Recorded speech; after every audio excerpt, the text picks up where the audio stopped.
guys, how's it going? It's that nerd Ryan here, and today we're going to be talking about Pokemon The Orange Island Adventures. Promised you that I would talk about this after finishing watching it, along with Pokemon 2000. I also realized that I mentioned that I watched the first Pokemon movie in the last video in this series, and completely forgot to mention it and everything like that afterwards. And obviously I love the Pokemon first movie. It's a really great pastime, real tearjerker, and just a great movie. So let's get into the Orange Islands. So, Orange Islands isn't as good as the Indigo League, and that's just for the fact of it doesn't have Brock. And like most of the time that wouldn't be an issue because I know we lose them after Diamond and Pearl, but just for the fact that Tracy is literally the most pointless character. He literally does barely anything until the end of the show.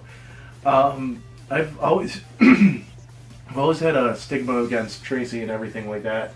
And I will say one of the weird things is that he has like black hair in the show, but in the Pokemon 2000 he has green hair, so I don't know what he's supposed to have. If I just had bad quality on this DVD and the Blu-ray just made it better for the movie or anything like that.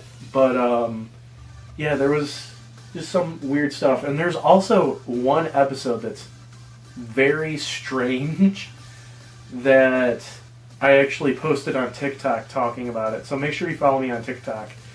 And it's just literally Ash condemns a whole island to starving for an entire week at least. And it's kind of shocking how it's played off. Make sure you guys watch the TikTok where I explain it, because it can't really get into more details without my initial reaction to it. But yeah, that episode kind of like just made me shocked on like everything that happened in it, I guess is the best way to say. And one other thing that I thought was funny was how in the last video I mentioned I thought Pidgeotto evolved into Pidgeot. And literally the first episode, Pidgeotto evolved into Pidgeot, and Ash got rid of it. Which is understandable because he has Charizard now, he has something that could fly, and you don't need another flying type on your team, and they need to open more slots for more Pokemon to advertise. And funny enough, two of the major Pokemon that Ash gets are ones that are gift Pokemon in the original game. Well, one's a gift Pokemon, one is a obstacle in the original games. So obviously they're pushing two very popular Pokemon that Ash gets. And Ash frees one of them by the end of the series, which is Lapras, which was fine. They promised to return Lapras to its herd, and they do. And then he boxes the other one and takes one of his random Tauros for the final battle in that show. Which, I mean, final battle in the tournament, because the final battle is finally the battle between Ash and Gary and Pikachu and Eevee. Ash loses and Eevee wins because Eevee's the best. But yeah, and that kind of kicks off to Johto, which is something I'm really excited for because that's what I grew up with. But anyway, so I will say my favorite episode has to be the episode where Charizard finally becomes loyal to Ash.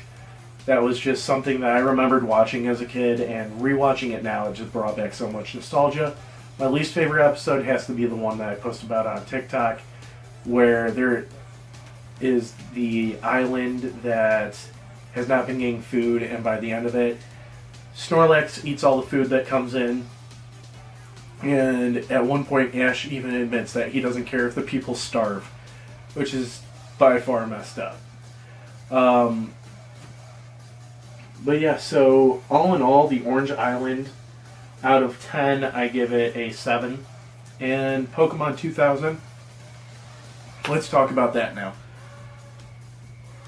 The movie's a lot more different than I remember as a kid, and I couldn't take it seriously. It has some really good parts, but can't take it seriously when it comes to the legendary birds. Literally, Zapdos sounds like it's getting murdered. Anytime it screeches, it sounds like a guy getting murdered screaming for his life. And me and Angie were actually watching the movie together, and I looked at her and I go, just think, somebody got paid money to sit there and scream like that. And it's just hilarious to think that, like, they thought, was a good idea. I did a little lower than I should because, I mean, there's other people in the house. But, like, literally, just imagine that 10 decibels higher, and that's Zapdos. And, like, it's just so messed up. But the story was good and everything like that. I give the movie a 7 out of 10 as well. So, let's get into the Johto League, which I am so excited for, with Pokemon Johto Journeys. I'll be seeing you guys in about 2 months talking about that. It's That Nerd Ryan, signing off, telling you we're all Pokemon man.